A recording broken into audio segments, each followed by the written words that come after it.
Ayan po mga kapatid, sa magandang oras po sa lahat at welcome po sa aking channel. Nako, eto, matapos pong na fake news po mga kabida, no, ang mga Pilipino, dito ho sa naging anunsyo po mga kabida ni Pangulong Ferdinand Bongbong Marcos na nahuli na raw ito hong si Zaldico, ano, dun ho sa Czech Republic.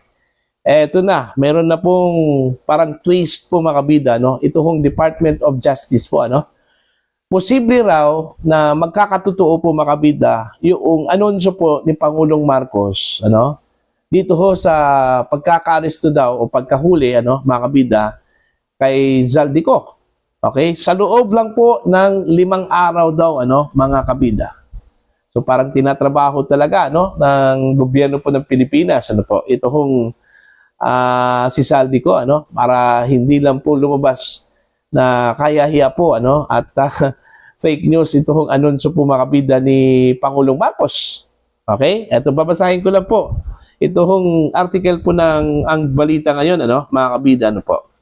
Anunsyo ni PBBM posibleng magkakatotoo sa loob umano ng 5 araw po, ano, mga kabida. So parang prediction po yung nangyari po, ano, mga kabida. Hinuhulaan po ng Pangulo ito hong pagkaka-aresto po mga kabida kay dating Ako Bicol Party List Representative Zaldico, ano, mga kabida.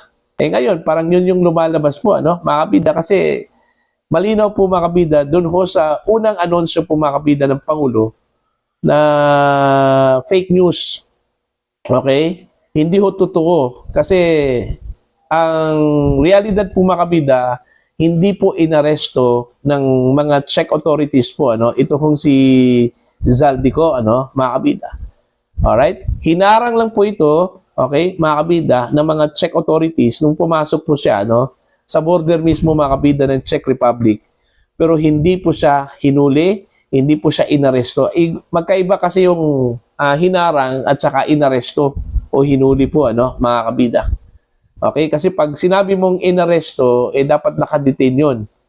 Alright? Under custody, ano, mga kabida. Okay? Pero hinarang at pagkatapos niyan, pinakawalan, mga kabida. Alright? So, nananatiling nakalaya po, ano, si Zaldico doon ho sa Czech Republic. Okay? Pero, under monitor yung kanyang galaw, ano, mga kabida. Pero ang malino doon, hindi po inaresto, hindi po nahuli, mga kabida. Taliwas doon ho sa sinabi po ng Pangulo.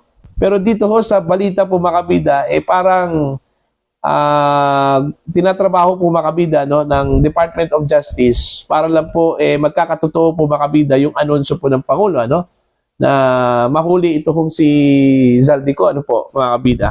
Okay? Eto, babasahin ko lang po, ano, mga kabida, ito hong post po ng ang balita ngayon, ano po. Alright? Sa gitna ng patuloy na diskusyon sa umano'y pagkakahuli kay Zaldico sa Czech Republic, nilinaw ng Department of Justice na maaaring may basihan ang naunang anunsyo ni PBBM kahit hindi pa ito ganap na kumpirmado sa kasalukuyan. Yan.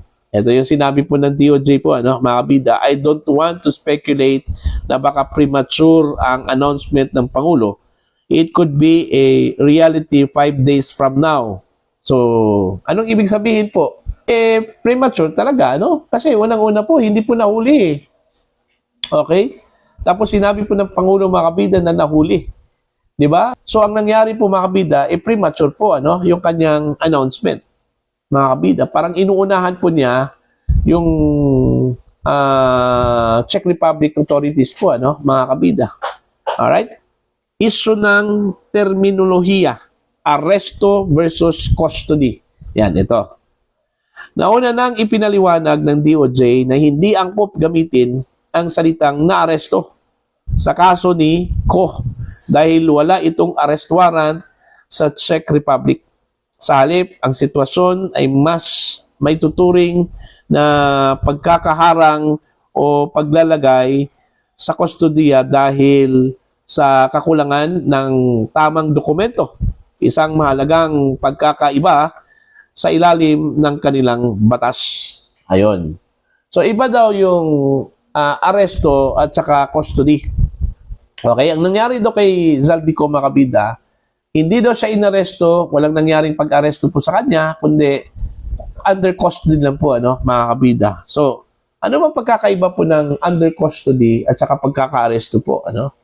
Okay, para sa akin, ano, in layman's term, halos magkapareho lang po yung ibig sabihin doon, ano, mga kabida, synonymous po, ano.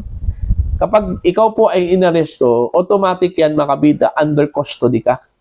Okay, ng pulis, ano, kung ang pulis po ang umaresto po sa inyo, ano, mga kabida.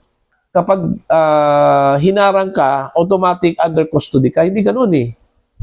Pag hinarang ka, syempre, alamin mo kung ano po yung dahilan kung bakit hinarang ka, ano. Katulad ng pagmamaneho po ng sasakyan po, ano. So, ilagay po natin yung context po, mga kabida, dito sa atin, ano.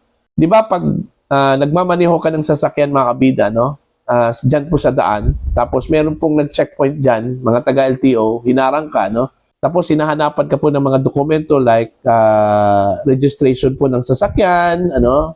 License, ano? Mga kabida. Diba?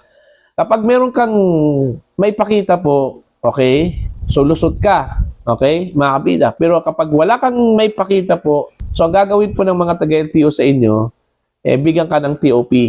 Okay? Violation doon sa hindi ho pagdadala po, mga kabida, ng mga dokumento while driving. Ano? Yun yung mangyari po. Pero hindi po under custody, mga kabida. Diba?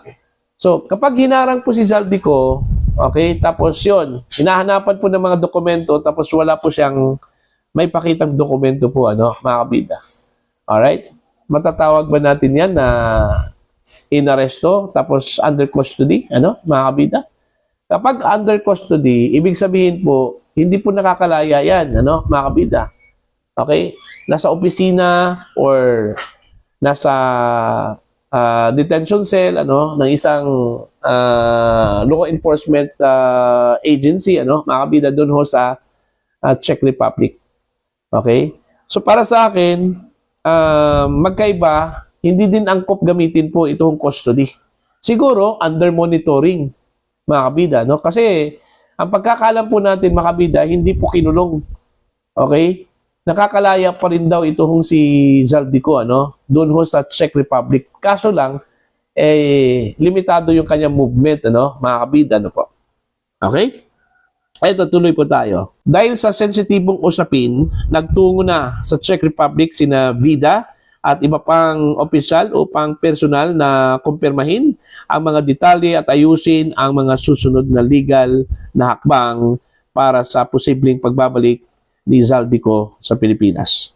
Habang wala pang pinal na kumpirmasyon na mula sa Czech authorities, malinaw ang mensahe ng DOJ. Ito yung sinabi po nila, mga kabida, no?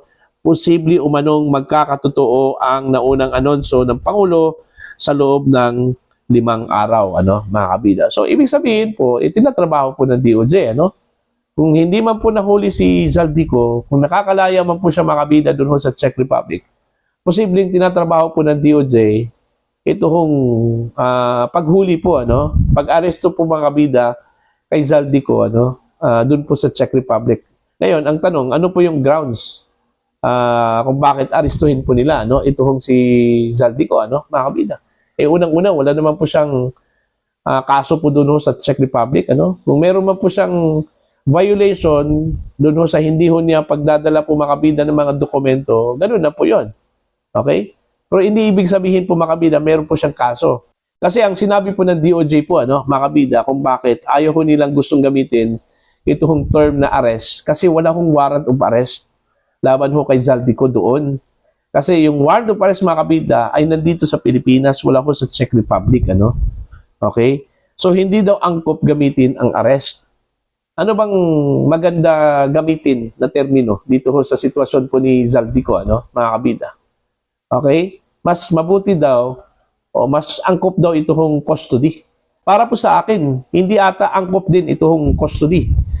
Kasi, gaya na sinabi ko po, mga kabida, pag sinasabi mong custody, under custody, nasa pangangalaga ka po, ano, ng isang ahensya po ng gobyerno doon ho sa Czech Republic. Hindi ka nakakalabas, mga kabida. Kumbaga, confined ka lang sa isang opisina, no? Kaya under custody ka.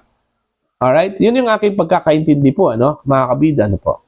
It's just a playing of words lang po ito eh, ano, mga kabida, ano po. Okay? Pero all of these things, ano, mga kabida, ang malinaw po dito, okay, na fake news po ang mga Pilipino ni Pangulong Marcos. Okay? Kasi malinaw kasi mga kabida na hindi po inaresto si Zaldico, ano, mga kabida. Hindi po nahuli eh. Taliwas doon ho sa announcement po mga kabida, no, ni Pangulong Bongbong Marcos. Okay? Kumbaga, dinidepensahan lang po, no? Nagpapalusot lang po ito kung Malacanang dito ho sa palpak po mga kabida na impormasyon na binigay po ng Pangulo po mga kabida, no po, no? Sa publiko. Okay? Matapos pong lumabas po ito kung balita mga kabida na nahuli daw ito kung si Zaldico sa Czech Republic, ano po. Alright? So, ito hong sinabi po ng DOJ, ano, na posibleng magkakatotoo po mga kabida, ito hong anunsyo po ng Pangulo, malinaw po mga kabida, no, na tinatrabaho po ng DOJ ito hong si Zaldico. Okay? At malinaw po mga kabida na premature po ang sinabi po ng Pangulo na nahuli ito hong si Zaldico.